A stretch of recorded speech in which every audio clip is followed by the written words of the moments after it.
How's it going, everybody? This is the Uncanny Omar from Near Mint Condition, the home of collected editions. And today I'm really excited to get to talk to Alex Antone from Skybound. What exactly do you do there, sir? And why are you here? What are we talking about today? Gosh, what don't I do? That's the question.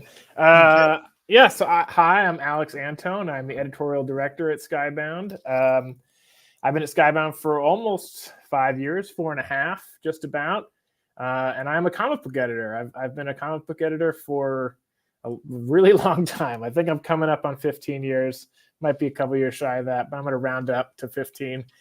And I've been a comic book editor for most of my career. I absolutely love it. Being a comic editor is my dream job, and I've had a chance to do it for a good long while at this point. Like I said, I've been at Skybound for 4 years, and before that, I was at DC Comics doing the same thing. So, hello, Omar. Very nice to meet you. It's nice to meet you. So, jack of all trades. Master comic book editors do everything. I this is a very specific kind of editorial. Archival, restoration, collected editions, all that stuff. But this not normally what I do. My most of my editorial work is working on new projects. So I'm also the editor of G.I. Joe Real American Hero right now. So I'm working with Larry Hama and Chris Mooneyham and Paul Pelletier and those guys to continue the series that we are doing this Kickstarter for. But I also edit all the Universal Monsters books. I also edit all the books in our Young Readers line, Skybound Comet. And all those things are new comics, original comics, or licensed comics. Work with all the creators, work with our licensing partners, work with everybody at Skybound from design to sales and marketing. So kind of just like a producer, project manager. That's my job. So were you a fan of G.I. Joe, whether it was the cartoon or whether it was the comic growing up? Not at all. No, this is gonna be awesome. Okay. I've become a G.I. Joe fan over the last couple of years, but no, I think I was a little bit too young. I think my first thing that I really got into was Ninja Turtles, and I think that was just slightly later than G.I. Joe. My boss, Sean Makowitz, Robert Kirkman. I like to remind them that they're a bit older than me, and so they are in the prime demographic for G.I. Joe Real American Hero, and they read the comics, they watched the show, they are absolute diehards. In fact, I think Sean's first comic he ever bought was Real American Hero. That's awesome. Yeah, so it's almost like bringing it back home. Oh, definitely. No, and Robert. Like I said, both of those guys, Robert and Sean, are just massive diehard G.I. Joe and Transformers fans. Hence our current publishing slate. It really does feel like these guys are now playing with toys, like literally playing with the toys we grew up with, and I'm loving it because I'm a fan. Yeah. And I've been a Transformers fan. I love Transformers, but not so much on the G.I. Joe side until I started working with Larry and started working on this comic. And I gotta say, now I'm super into it. It's an amazing comic, and I would say it's probably an underrated part of comics history. Because if you go back and look at some of the creators and talent that were on G.I. Joe, especially during the Marvel run, in the early and mid 80s, these are heavy hitters. These are Murderers Row artists. M.D. Bright. Who else? Ron Wagner, Rod Wiggum. Mike Zeck, there are Lee Weeks, Andy Kubert, these are spectacular artists that are on this book that I wasn't alive at the time, so I assume they were big deals then, but Todd, one of Todd McFarlane's early things was G.I. Joe, and obviously he went on to do some cool stuff. So a little bit. Yeah. Mm-hmm. And then there the whole time was Larry Hama just doing what he does as one of the great writer artists of a generation. So it's been really, really fun to dive in and get to know these characters and just get to know the history of this book, because I think it's extremely rich history. And Larry will say that he because it was a licensed book, it was at Marvel, but it was a licensed book. You know, it was kind of considered amongst his peers as like a second tier book. But if you go and look at this, like this is like I said, murderer's row of talent on this book. So it was clear that nobody thought of it. At least the people that were working on it didn't think of it as a second tier book. They thought of it as a first tier book, and I think time has shown that is definitely true. It's got some stellar issues. People forget like how different this is too. Like even people that watch the TV show have no idea just how much was at stake when it came to G.I. Joe comics. There were characters that were dying. I'm not going to spoil anything, but there were some specific issues that I was like, I think you can spoil things from the 80s. It's okay. Big difference. All right, maybe not. Maybe not. I'm not going to get spoiled for that. Oh man, there's so many things in the issue 21, the silent issue, way ahead of its time. That thing was amazing. So a little bit of background behind this. The Kickstarter that is going on right now is the Kickstarter for the original G.I. Joe Real American Hero series. But Alex is going to tell us a little bit more about what's collected, because that series went on for 12 years at Marvel Comics. It went on until issue 155. But then there was like special missions, there were miniseries, the crossovers. What exactly is in here? And I'm going to put the link is in the description of the video to the Kickstarter, by the way. I'm also going to be leaving the link here in the chat for you all to check it out for yourself. All right, we know of issues 1 through 155. What else what else is in here? So our goal is to be as comprehensive as we could possibly be. Okay. There's G.I. Joe, the regular series, Real American Hero. There's the special missions. All of those are in there. There's also a G.I. Joe Transformers miniseries that we included. And then there were a few things that hadn't been reprinted or needed to be restored. G.I. Joe Order of Battle, which is sort of like an encyclopedia of G.I. Joe characters and vehicles. That had not been reprinted in a very, very, very long time, so we completely restored that. Our goal was basically to do everything we could possibly source that Marvel published during their time that they had the license. There's some exceptions to that were logistically impossible to do, but by and large, we tried to get everything that they published into this Kickstarter and into these 4 volumes. Okay. So this is 4 volumes. So I'm just going to ask some very basic questions here when it comes to Compendium. So these are going to be the standard size, like the size of a trade paperback, correct? But sorry. Yeah, no, it's okay. So for viewers of my channel, they know like the Compendiums are, standard size books. And then they've released Compendium hardcovers at Skybound also. So it's kind of like the size of the Invincible Compendium hardcover. Exactly what I was going to say. Yeah, the Invincible and Walking Dead Compendiums that we've done, these are exactly the same trim size as those. That's been our standard trim size, and it's worked really well. And that's what we went with this. But for the Kickstarter specifically, all the bells and whistles are on these books. So hardcover, foil, gilded edges. It come in a really nice box set with brand new Andy Kubert art on it. And actually you can pick. That's part of the fun of the Kickstarter is you can pick. Do you back Joe or do you back Cobra?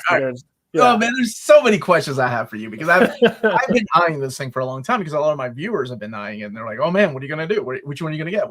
And so my questions are like, oh, they went with blue instead of green for G.I. Joe. Is there a reason for that? It looked good.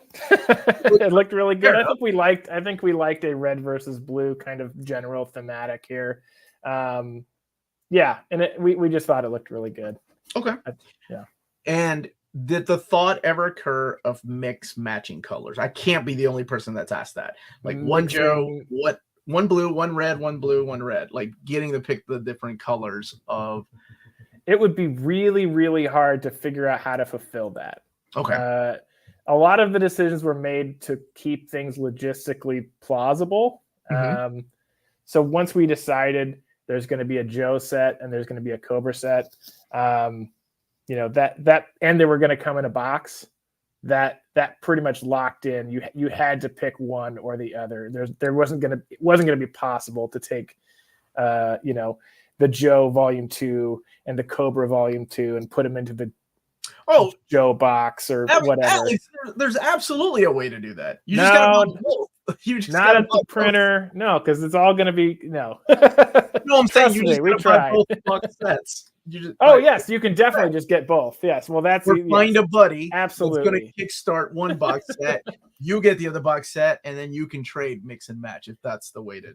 If you have friends. I've gotten that question a lot, and that is my best answer is get a friend that also loves G.I. Joe, and then do a draft. Like I share season tickets to the Chargers with my brother. And every year, so about the buddy, we do a draft. We go like, okay, I'm going to take this game, and you're going to take that game. And yes, we understand we can't go to all games, but this is the way we do it. So it's the same thing here. Okay, so this is another logistic question, but you mentioned something earlier that kind of made me wonder. When it came to sizes for this, did it ever? Was the idea ever thrown out there, maybe trying to make this oversized, like the size of a deluxe edition, like Invincible or Walking Dead for that matter? Yeah, we talked about it. It wasn't going to be possible with the files that we have. But it would be cool at some point to do that. But definitely no current plans to do anything other than our traditional compendium size. Now, for the people that don't know, because I do have a lot of viewers overseas, the actual compendiums will be available through retailers. Yes. You can get it pre-ordered through, I believe you all still use Lunar, right? Yep, Lunar. I think Diamond in certain territories too, like Diamond UK. But yes, you can, comic stores, retail, should be able to order these books in the book market. And they're the exact same. So there's no difference in terms of content. There are some differences in terms of, obviously those are soft covers. The paper stock is slightly different. The Kickstarters are printed on more like archival paper versus the eventual book market versions are on this really nice newsprint. If you bought the Larry Hama cut of G.I. Joe #1, it's the same newsprint that we use for that, which is what we're going to be printing the compendiums on in the book market. So there's a couple different versions. They're all going to look good. But the Kickstarter is really for the absolute most hardcore fans. And we want the fun thing about the Kickstarter is that you get everything. You get it all at once, especially if you've ordered the box, you get all 4 books well before the book market, they'll be available in the book market, but you will be able to get the Compendium 1 soft cover this fall. Okay. Yeah. So look, I wanted to go back to ask about something that you mentioned. You said that the retailer compendium, the one that will be available everywhere, and I'm sorry, not just retailers, but I guess also places like Amazon will end up everywhere. Should be available everywhere. Yeah. You said those won't have the identical content of what the... No, they will. Oh, they will. Okay. Yeah, exactly the same book from a content standpoint, different bells and whistles. If that makes sense. Yeah, it does. Okay. So, man, I know you've been asked a lot of questions, but I don't know.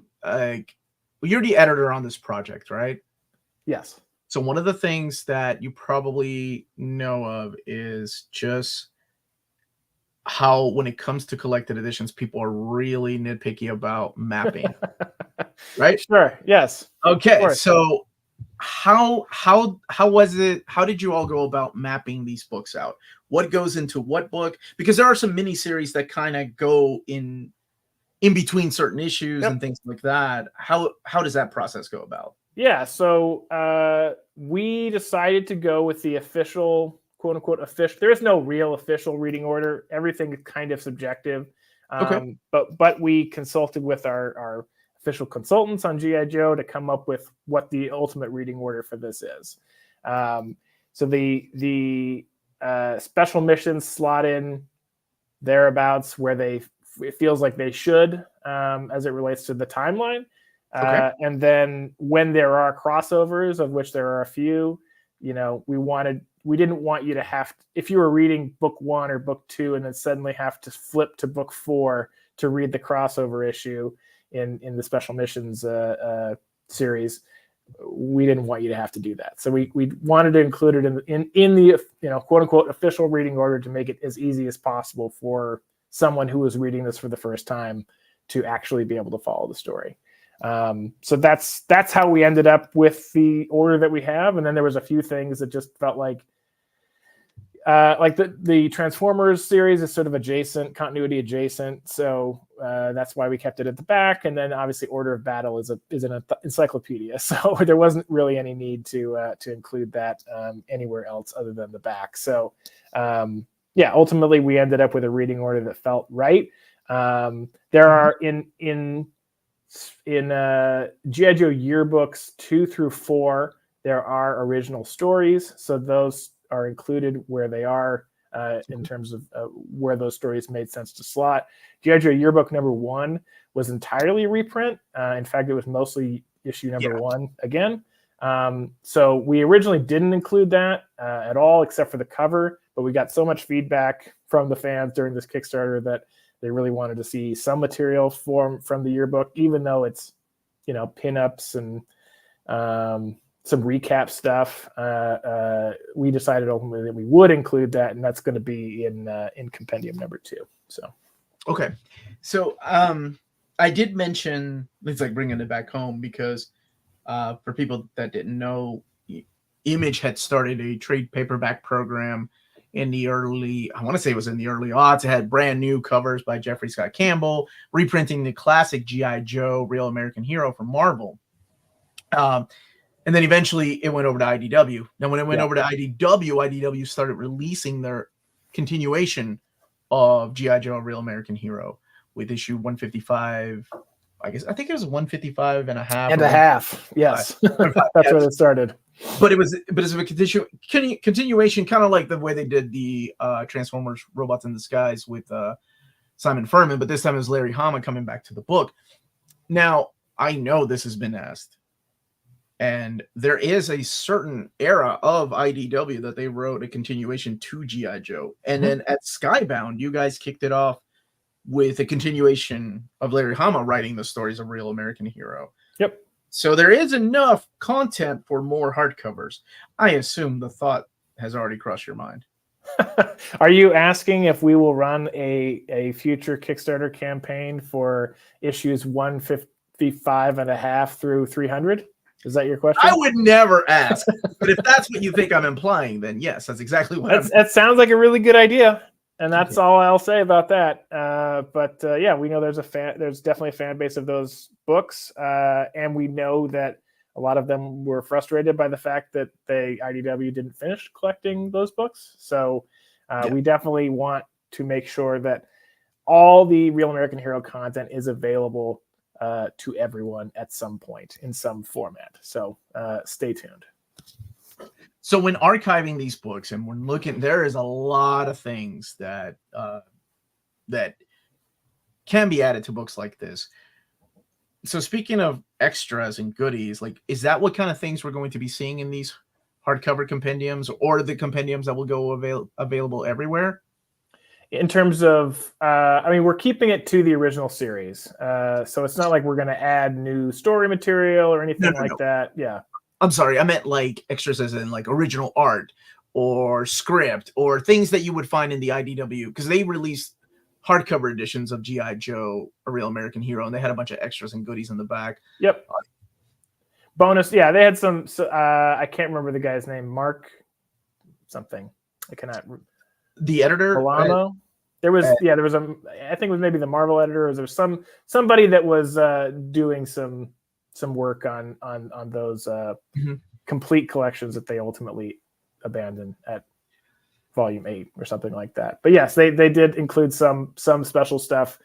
We left a lot of that stuff out just because it felt like it needed to be separate to those editions, and that's totally fine. We really just mostly focused on story content, and then additional pinups and maps and things like that that we could fit in to the books. there's no additional commentary or anything like that. Not on these editions anyway. It's really our goal was to just be as complete as possible with the stuff that Marvel published.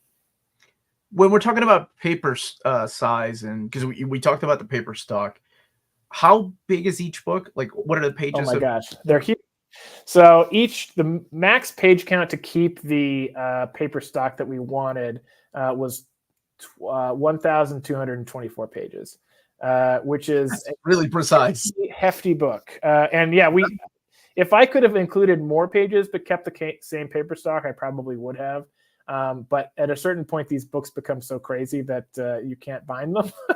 And so I wanted to keep, we decided to kind of max out which was fine because it allowed us to get everything in that we wanted to include. But yeah, we found out because there was a couple that were a little bit bigger and a couple that were a little bit smaller. And our print manager at Image got back to us and was like, they can't bind a book that's 1,230 whatever pages. It ought to be 1,224. And I was like, okay, that's no problem. So we evened it out.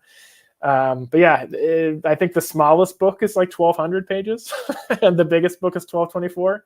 And for comparison, that's right about the size of the Death and Return of Superman omnibus that DC published, which is a huge, huge, huge book. And they're selling that book for $150.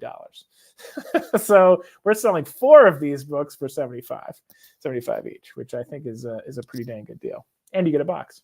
So I know it's got gilded pages, which was an add-on, but I wanted to talk about something a little more important when you have a book like that, and that is the binding. Sure. I assume all of these things have already been discussed, and yep. So will it have sewn binding with the paper stock, or? Yes. Okay. Yeah.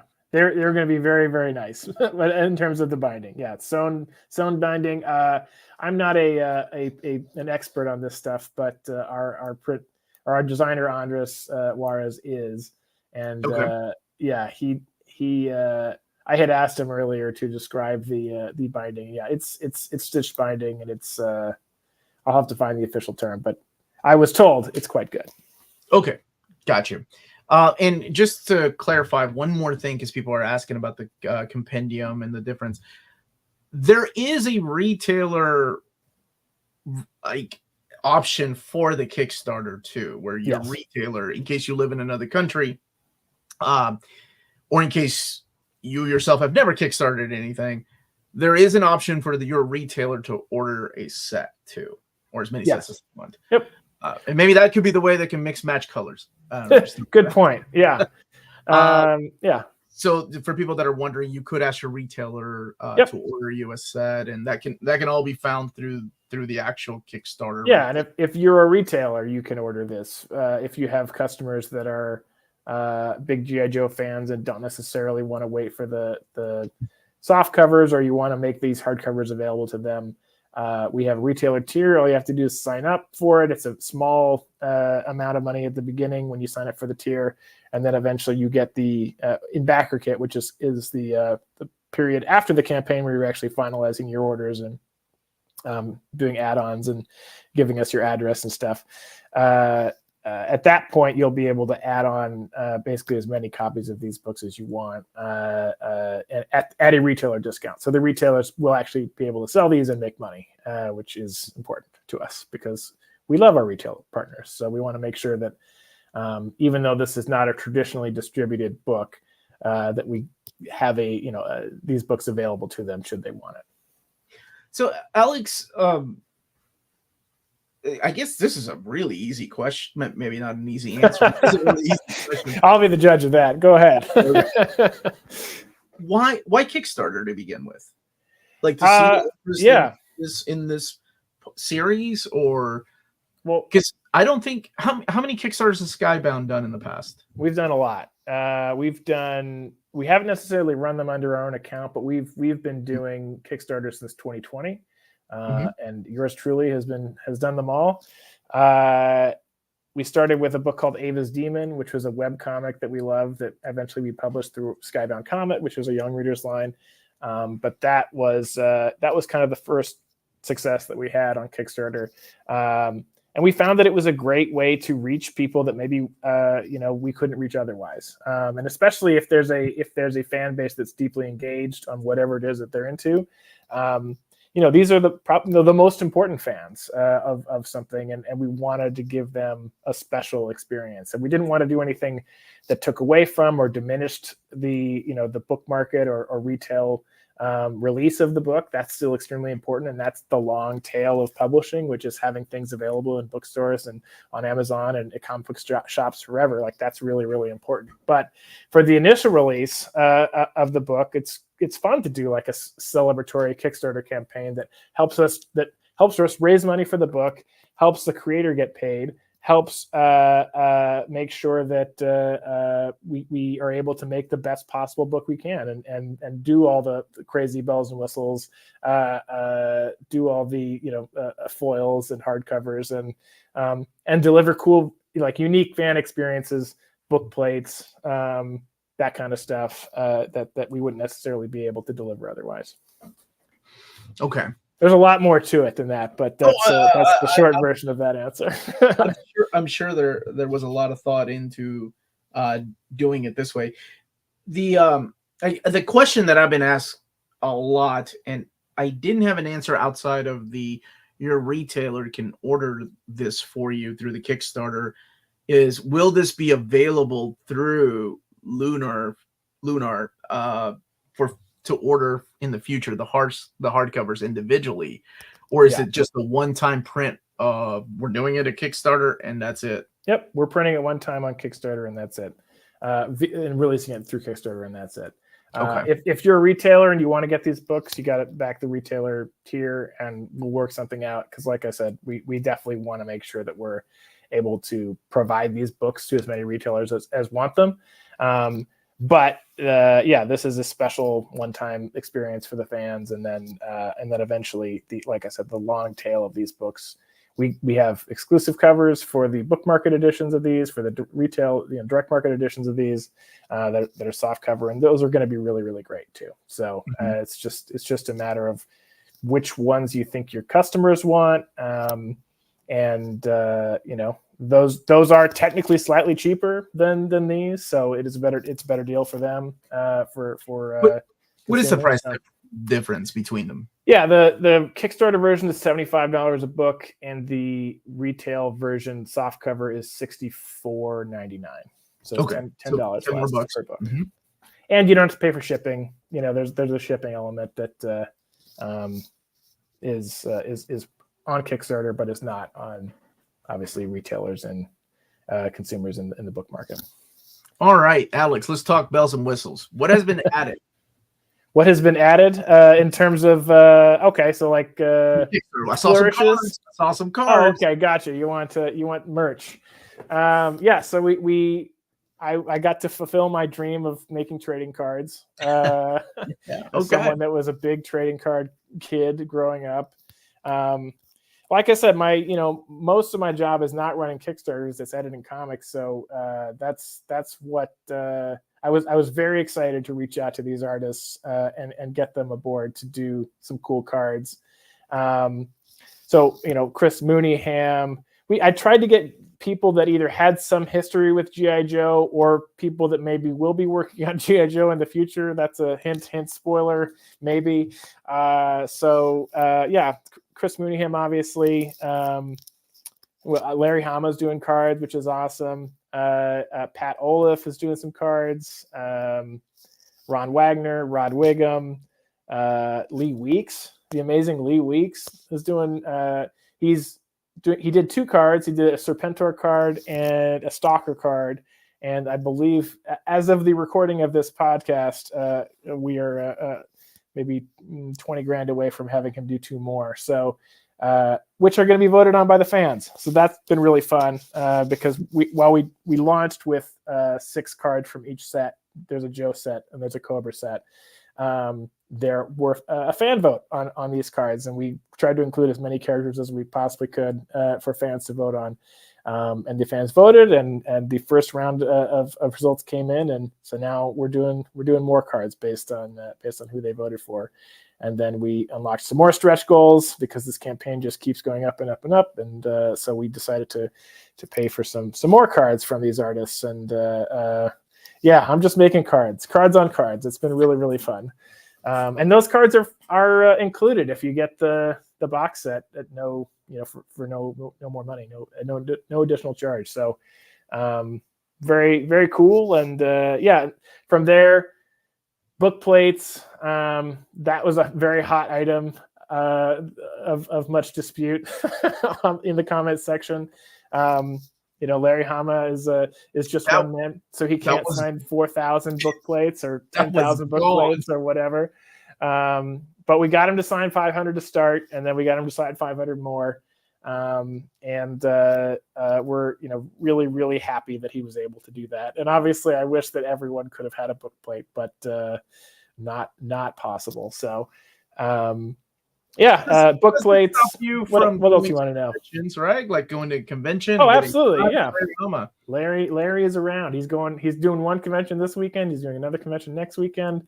So your chance to get these books signed or other things signed by Larry is definitely is still out there. So dude, don't lament. It's okay. Got Storm Shadow by Andy Kubert. Oh my gosh, it's so badass. Yeah. Andy absolutely crushed it. He's doing all the covers for the main series right now, and he just turned in his cover for 311, and it continues. He's just continuing to kick butt. I love working with that guy. Man, you realize what you started here, Alex, because you're looking at a group of collected editions people right here. So once they get these 4 books in hand, they're going to be like, well, now I got to get the rest of the series, like what we hinted at the IDW stuff, not to say that that's actually coming. What an excellent idea. What an excellent idea. It's what I am. I'm an idea. But, and then you have G.I. Joe Real American Hero that is continuing from Image, and eventually those would be nice to be collected in this kind of format. So agree. It'll take us a while because it's roughly 50 issues a book. So Larry can keep writing for as long as Larry wants to do it. Agree. Totally agree. I feel extremely lucky to be able to work with Larry. He is a type of creator that you just don't see anymore. And I really, I just count myself as extremely lucky because, I'm one of a few editors that have worked with him on G.I. Joe, and it's a joy. So now that I know you said you weren't a fan growing up, but you knew of its existence, of course. But now that you've dove heavily into the world of G.I. Joe, who's your favorite character? Easiest question. It's going to be so... I feel like... Okay. Before I answer this question, I want to relate it to something that I definitely grew up with, which was the X-Men. So I feel like if you said... Yeah, there you go. So if you're asked that question as an X-Men fan and you say Cyclops, then you're like a quote-unquote real fan because Cyclops is objectively the best X-Men character. Okay. He's very the most interesting character. If you say Wolverine, you're like a noob, kind of. You're like, oh, that's so basic. Wow. Wolverine. Okay. All right. Okay. That said, as a G.I. Joe fan, a G.I. Joe noob, it's Snake Eyes. He's awesome. I love Snake Eyes. You're so basic, Alex. I know. I get it. I'll take. But that is the right answer. I will take the criticism. I will take the note and take it to heart. But he's the best, and I don't have any shame in it. He is great. I also like Duke. I think Duke's cool. I think Duke is probably the Cyclops of G.I. Joe. But actually, fair enough. Yeah, that is but fair. No, Snake Eyes is awesome. He's Larry's favorite character too. If it's Larry's favorite character, I can feel good about that. It's difficult to pick a favorite Joe because growing up with the series, the comic was so different. Yeah. But I've always been a fan of Quick Kick, and oh my gosh, yes, Snake Eyes, Storm Shadow, those guys. Serpentor. Who's yours? Is it Snake Eyes also, or what? Oh, I'm basic. Yeah, it's Snake Eyes. Wolverine, Snake Eyes, baby. So that's okay. I should go back to the X-Men one. I'm also Wolverine guy. So like my taste is consistent. I'm just a real, basic dude. Okay. So if Duke is Cyclops, would that make Flint Havoc then? Yeah, I could see that. Yeah. Scarlet is Jean Grey. They both have red definitely hair. Scarlet. I don't. Was there ever you tell me if you're a bigger G.I. Joe fan, was there ever any other romantic interest for Scarlet other than Snake Eyes? Outside of that, I don't think so. I mean, unless we're looking in the cartoon, they really couldn't even hint at it that much. Yeah. It was just kind of there. But within the comics, I don't think so. But then again, one true pair, OTP. Yeah. Now I have to ask the obvious question: with the success of this G.I. Joe Kickstarter, and it is like you like to mention that Kickstarter's half the battle, right? You gotta get funding is half the battle. Okay. What are the chances of other properties like, I don't know, Robots in Disguise, Transformers? These are all great suggestions that you're making, Omar, and I can neither confirm nor deny that there will be plans, but you don't make over $2 million on a Kickstarter campaign and not consider other things. So I think you may be onto something. I think it speaks for itself, like how successful this was.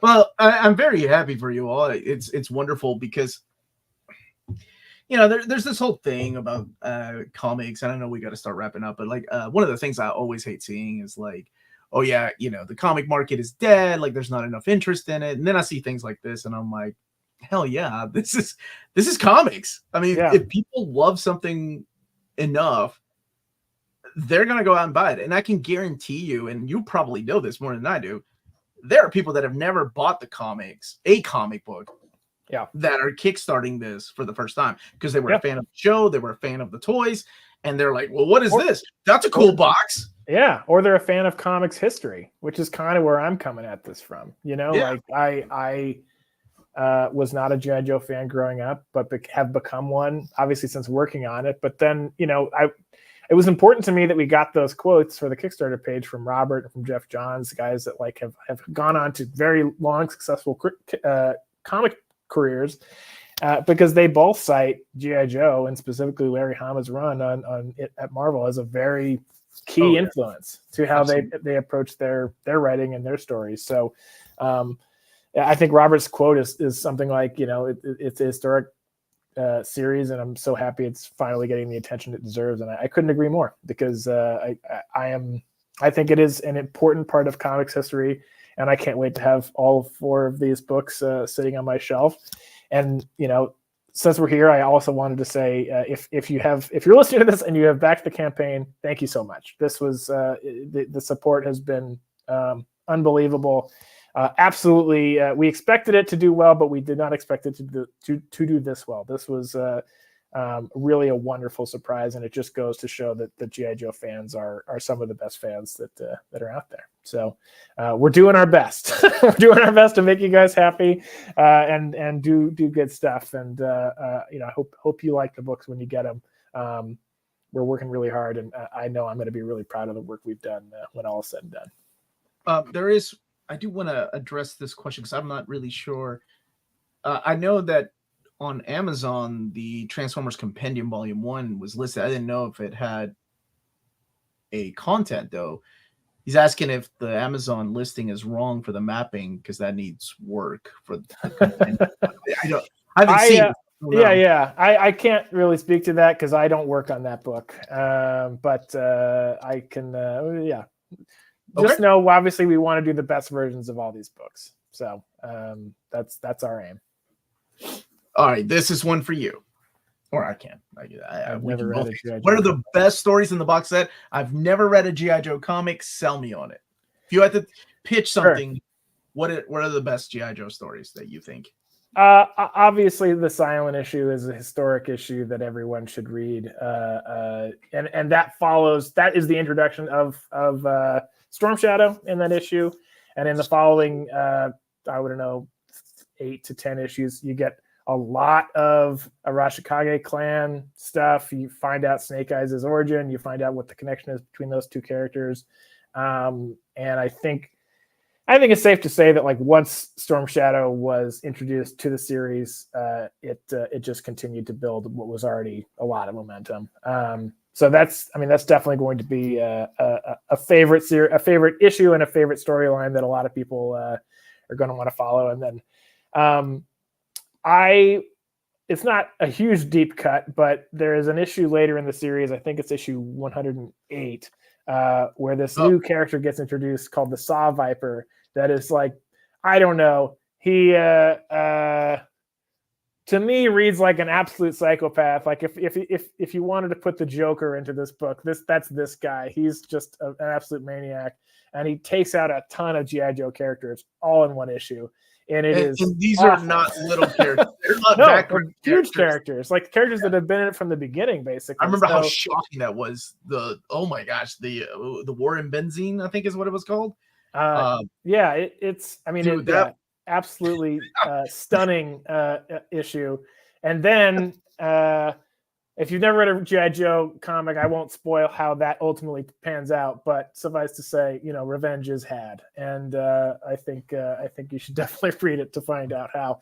But you got to read 107 issues before you can get to issue 108. No, I'm just kidding. You could that's the great thing about G.I. Joe too, and the way that Larry writes it is he is one of the few creators that every comic could be your first comic, and so you're gonna hopefully get the gist of what you need to know at the beginning of every issue, and or you can at least pick it up along the way. And he's constantly introducing new stories and new characters into every issue. So you could technically start this with volume 3. I don't recommend it. I'd probably start at volume 1.